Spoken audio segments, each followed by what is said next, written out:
గట్లే ఉండరా ఇక్కడ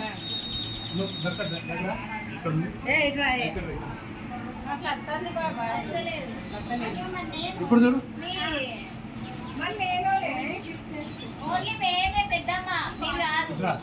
అయితే మన మేము ముగ్గురం అడుగుతాం మా చెల్లారు నేను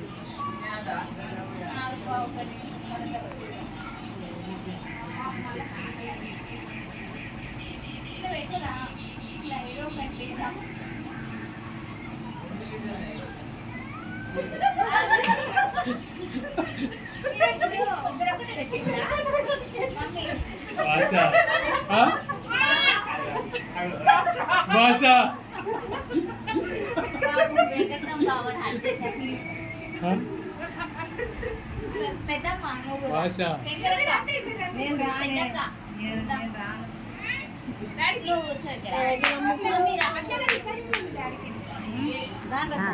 నేను